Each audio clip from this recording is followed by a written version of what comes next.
Attack வரும். கேட்டாங்கன்னா திடீர்னு அவரை பார்த்தா பயம் வரும். ரோட்ல போனால் ஆக்சிடென்ட் ஆயிருமோன்னு பயம் வரும். பிஸ்னஸ் பண்ணால் தோற்று போயிடுமோன்னு பயம் வரும். ஆங்ஸைட்டின்னு வச்சுக்கோங்களேன், ஒரு படப்படப்பாகவே இருப்பாங்க. டிப்ரெஷனாக வாழ்க்கையை வெறுத்து போய் யாருக்கிட்டையும் மிங்கில் ஆக மாட்டாங்க, பார்த்து தனியாக சோகமாக உட்காந்துக்குவாங்க. இது மாதிரியான மென்டல் இல்னஸ் வந்து நிறைய பேர் அதோட வாழ்ந்துட்டு இருக்காங்க. அந்த மன ஒரு விபரீதமான முடிவு எடுத்துக்கலாம். திடீர்னு ஒருத்தர் எதுக்கு அதுக்கப்புறம் பார்த்தீங்கன்னு வச்சுக்கோங்க, இப்போ டிவியில் வரதெல்லாம் பார்த்தா காமெடியாக இருக்கும். சின்ன விஷயம், ஏதோ ரோட்டில் வந்து சின்ன ரோடு சண்டைக்கு கத்தி எடுத்து குத்திடுறான். ஒரு சாதாரண ஒருத்தன் ஏதோ பாக்கெட்டில் கை வச்சான்னு சொல்லி அவனை கொலையே பண்ணிட்டான் ரயில்வே ஸ்டேஷன். இன்னும் நியூஸ் பார்த்துருப்பீங்க. ஸோ இந்த மாதிரி சின்ன சின்ன மைண்ட் எமோஷன்ஸை வந்து அவனால் கண்ட்ரோல் பண்ண முடியாதனால தான் பெரிய பெரிய கிரைம் நடக்குது. இப்போ நம்ம ரோட்டரி மாதிரி உள்ள மெம்பர்ஸ் தான் என்ன பண்ணுறோன்னா ஆரோக்கியமாக இருக்காங்க.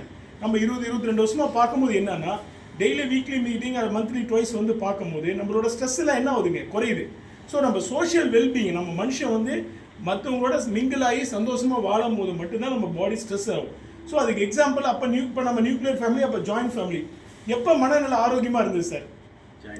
Joint family. அவரு சிங்கம் அப்பா. ஜாயின்ட் ஃபேமிலி ரீசன் என்னன்னு பார்த்தீங்கன்னா, ஒருத்தர் உடம்பு சரியில்லை வந்து என்ன தாத்தா வந்து சொல்ல இதெல்லாம் ஒன்றும் இல்லடா விட்றா அப்படின்னா சரியாயிடும்.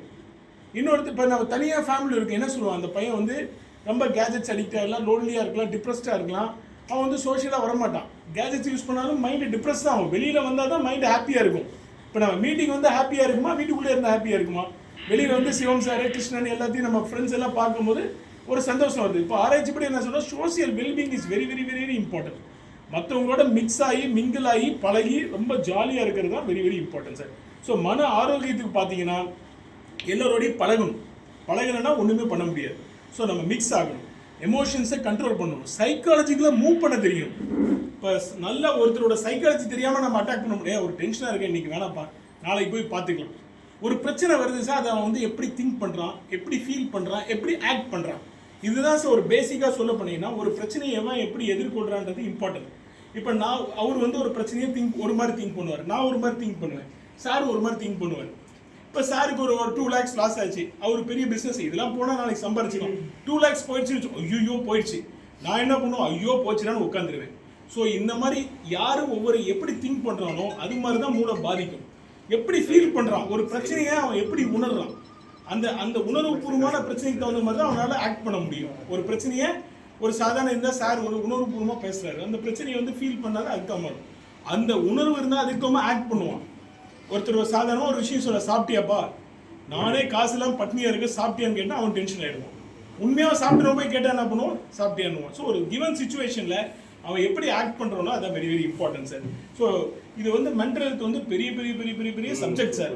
இப்போ இந்த மென்டல் ஹெல்த்துக்கான ஃபுட்டுன்னு பார்த்தீங்கன்னு வச்சுக்கோங்களேன், சில விட்டமின்ஸ் குறைஞ்சா மென்டல் ஹெல்த் குறைஞ்சிரும், சில சூழல்னால குறைஞ்சிரும், சில என்விரான்மெண்ட்னால குறைஞ்சிரும், சில டைம் ஜெனட்டிக்காக இருக்கலாம். இந்த மாதிரி மல்டிபிள் ஃபேக்டர் இருக்குது. ஸோ இப்போ நம்ம இதுக்கு பிரெயினுக்கான விட்டமின்ஸ் பார்த்தீங்கன்னா vitamin B12, D3, omega-3 fatty ஆசிட்ஸ்லாம் இருக்குது சார்.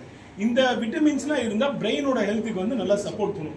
இப்போ omega-3ன்னு வச்சுக்கோங்களேன், வஞ்சர மீன், இந்த மாதிரி நெத்திலி மீன், இதெல்லாம் வந்து omega-3 இருக்குது. இந்த விட்டமின்ஸ் இருந்தால் என்னன்னா பிரெயின் வந்து இருக்க கெமிக்கல் வந்து கரெக்டாக செக்ரீட் ஆகும். B12ன்னு வச்சுக்கோங்களேன், பிரெயின் ஆக்டிவாக வேலை செய்யறதுக்கு அந்த விட்டமின் தேவைப்படுது. D3யும் ஒரு ஹார்மோன், நியூரோ டிரான்ஸ்மிட்டர்னு சொல்கிறாங்க. சன்லைட்டில் ஈஸியாக கிடைக்கக்கூடிய ஒரு விட்டமின். இப்போ நம்ம யாருமே சன்லைட்டில் போடுறதில்ல. அப்போ வந்து அந்த விட்டமின்ஸ் குறைபாடு என்னன்னா வந்து பிரெயின் வந்து ஃபங்க்ஷன் கெப்பாசிட்டி குறைஞ்சிரும், நம்ம சைக்காலஜிக்கலாக வந்து டிப்ரெஸ்ட் ஆகிடும்.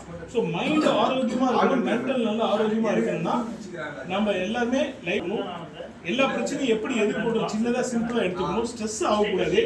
ஒரு சின்ன பிரச்சனை வருதுன்னா அந்த பிரச்சனைக்கு வந்து நம்ம எப்படி ஸ்ட்ரெஸ் இல்லாமல் அதை எப்படி டேக்கிள் பண்ணுறதுன்னு தெரிஞ்சு வாழ்ந்தோம்னா